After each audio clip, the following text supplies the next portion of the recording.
Professor Project team, Brent Fikowski here, the professor. Excited to break down real quick, well, relatively quick, hopefully, 23.2. More to talk about this week than last week. I feel like last week was sort of just, don't row too hard, don't start with a big set of toes to bar, and just do the workout.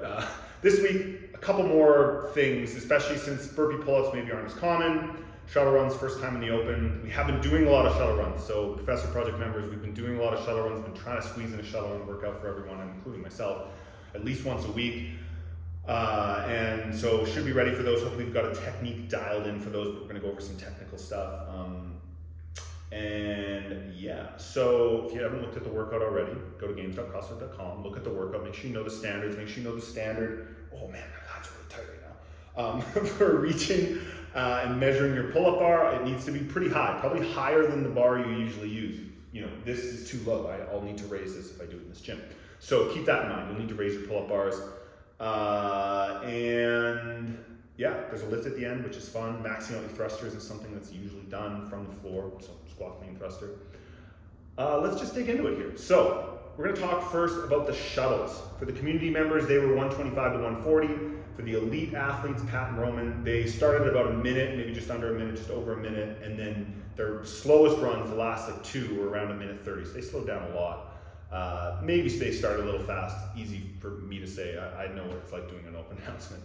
So with the shuttle runs, and just this whole workout in general, smooth as fast, don't take any breaks. So that's obviously very easy to say, but just keep moving. If you did a 15-minute AMRAP of rowing or running, you would just run the whole time or row the whole time, hopefully at the same pace. So with this, these are pretty cyclical movements. Obviously with the burpee pull-ups, gonna get a little more of an arm pump there. But do try to just maintain a pace. And what you saw with the elite athletes is as soon as they finished their shuttle runs, they'd drop into the burpee. As soon as they finished their burpee, they would start to run. The community members, obviously they're not professionals. And so, you know, I'm not trying to,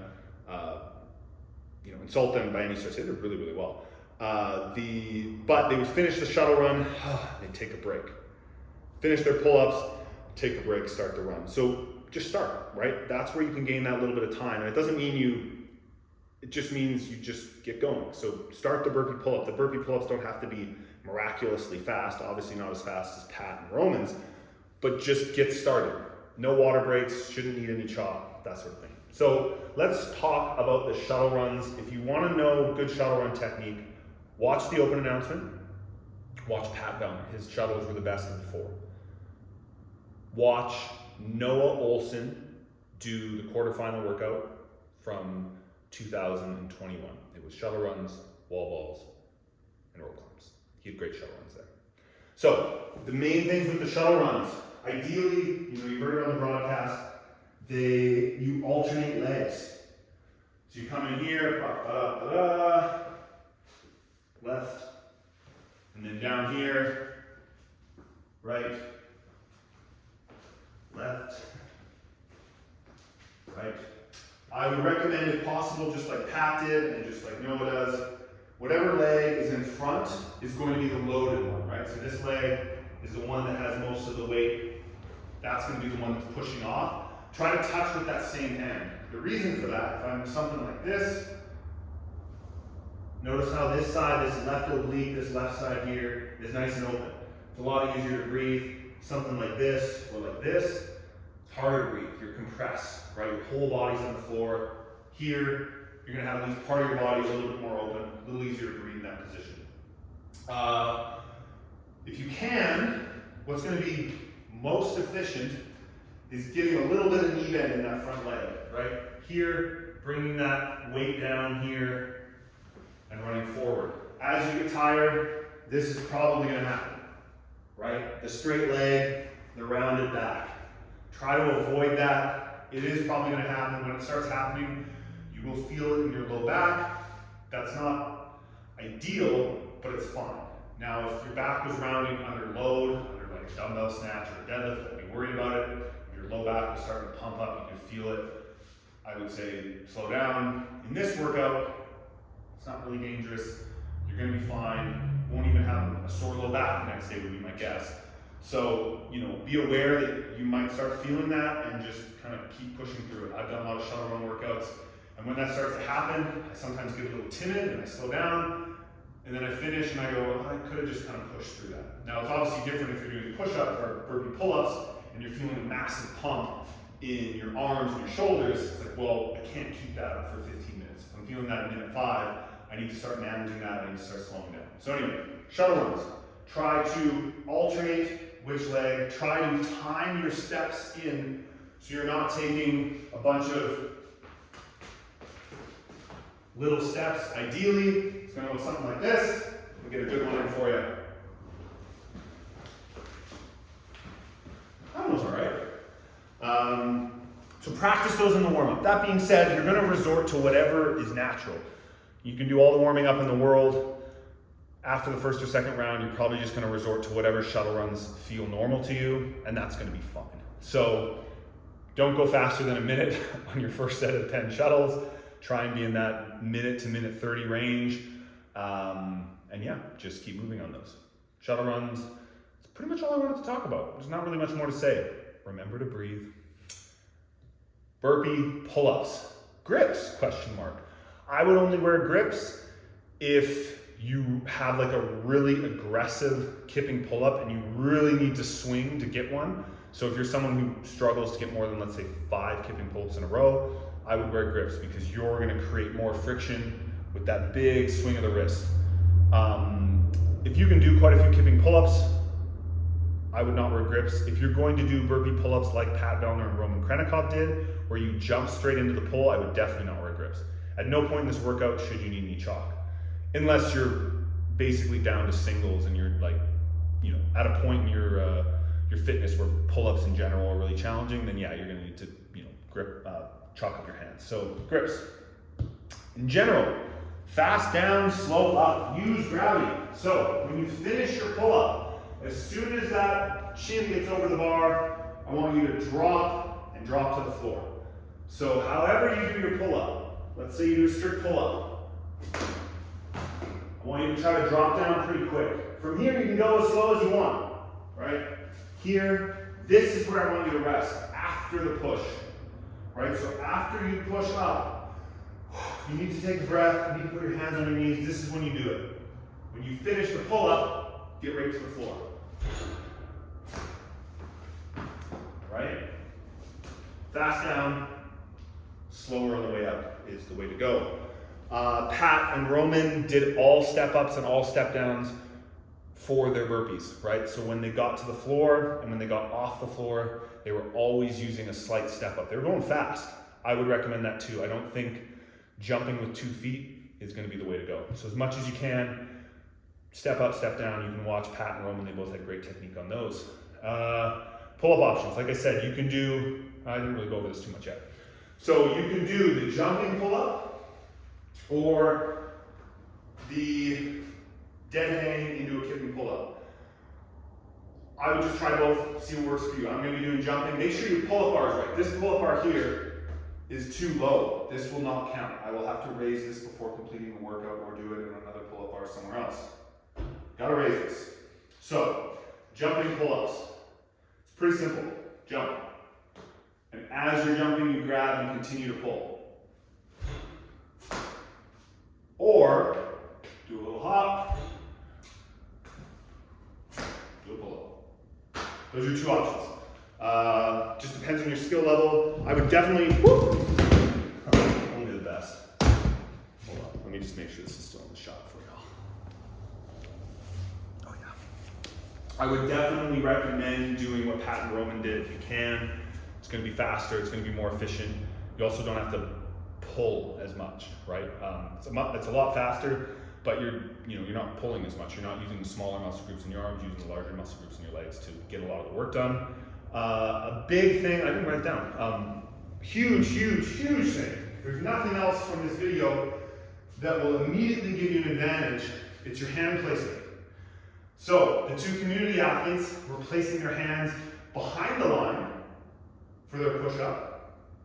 So they were here, the line was directly below the pull-up bar, right? They did their push-up, they got up. This is where they are. So what do they have to do? They have to step in before jumping.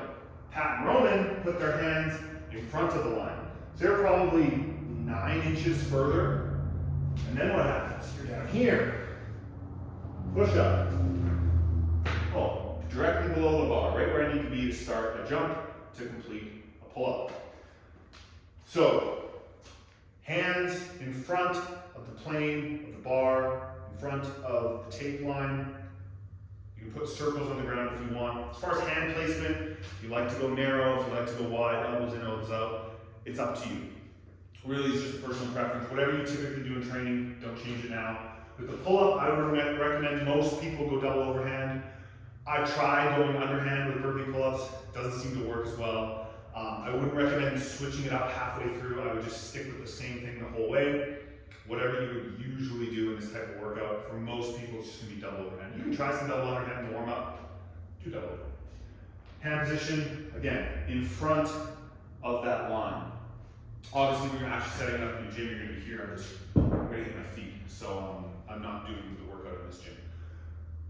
Hands in front of the line, step up, get those toes right where the pull-up bar is. So when you come down, you step down, you're gonna step up, get those toes on the line, and immediately start your jump. I'm gonna start my jump before I stand up. So as I'm standing up, I'm gonna jump, and I'm gonna find the bar as I'm in the air, save a little bit of time, as opposed to standing up, looking at the bar, and then jumping. Okay, pull-up bar, that's pretty much it. Onto the thruster, onto the equipment in general.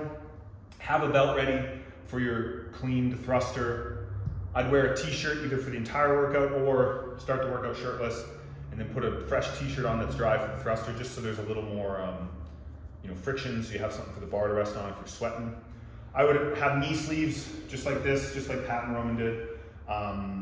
Thicker knee sleeves you like to wear for your 1 rep max squats. Shoes, I would just wear a normal training shoe for the first workout. Probably wouldn't wear running shoes, although you're like, Brent, but we're running. You're turning a lot of corners. And so a typical running shoe is gonna be pretty soft. It's not gonna be meant for cutting corners on a hard rubber floor repeatedly. Probably more likely to roll an ankle in a shoe like that and just kind of wear out your foam. So a shoe like this, like the Nano X3, is gonna do a lot better for cutting those corners. And then you can just wear it for the lift, or you can slap on a lifting shoe if you want a lifting shoe. Let's see. Brent, how much should I lift? Well, I don't know who you are, so I might know who you are, but approximately 80% of your 1 rep max clean and jerk.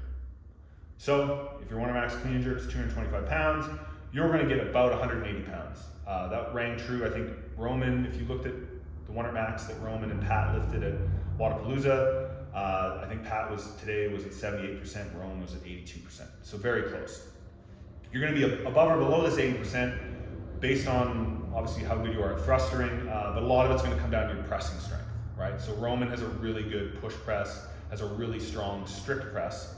So, able to get out of the hole and then grind out that last bit. Whereas you could tell with Pat, as he got to here and it slowed down, he didn't have that static brute strength to continue to press it, which is kind of like me. I'm not as strong in the strict press, so I need to rely on that speed to carry me through all the way to the top. It just depends on the athlete. So, you might be above 80%, you might be below 80%, but more or less if you're really not sure. So, you're gonna get 3 to 4 to 5 attempts in that 5-minute window. I think the elite men got 4 or 5, Roman took an easy, quick one, but so you could do something like 135 pounds, 157 pounds, 180, that'd be 3 lifts, or you could do 135, 157, maybe 172, and then go for 182, that'd be your 4 lifts, and that'd probably be pretty good. If your 1 rep max clean and jerk is 225. Yeah, that is about it. With the thruster, make sure you generate, I think Froning said this on the broadcast, you gotta generate as much speed as possible in that squat. So, clean it aggressively, and as soon as you hit the bottom of that squat, tighten up your core and just push into that floor and push in that squat as hard as you can, out of the bottom, but continue that speed. And you just have to do it like it's a speed squat. It's the fastest squat you've ever done, from the bottom all the way to the top. And then squeeze that bar to dust, squeeze it as hard as you can, and press it as hard as you can. Some people, it's gonna be better to do a power clean, take a little break, into a thruster. Some people are gonna like to do the squat clean thruster. You probably know who you are. The one community male, he did a power clean into a thruster and it looked really good. And I think for him, that was probably the best play. But for most people, I would hope you're gonna do a squat clean thruster. That's the biggest weights will be lifted with squat clean thrusters. But for some people, especially if you struggle with your balance or your flexibility a bit, I would just say power clean it, take a nice break, take a deep breath, tighten up, do the front squat into the thruster. That is it. It's gonna be a fun workout. Be mindful of the clock, right? Kind of keep an eye on the clock and don't start too fast, but finish hard. And then be mindful of the clock here. Hopefully you have someone who can help you change your weights and have like a rough plan in mind and make sure they're ready, make sure you have lots of plates ready, make sure you have a little bit of chalk, make sure you have your shoes and all that stuff. I might take like a little sip of water just to kind of, get me going, maybe a little smelling salts, but that's just me. I think that's it. Enjoy this workout. I know I'm gonna have a lot of fun. And Professor Project members, let me know if you need anything. But at the end of the day, if you're fit and you're strong, you're gonna do just fine. So enjoy it. Try not to put too much pressure on yourself and just reap what you've sown. Take it easy.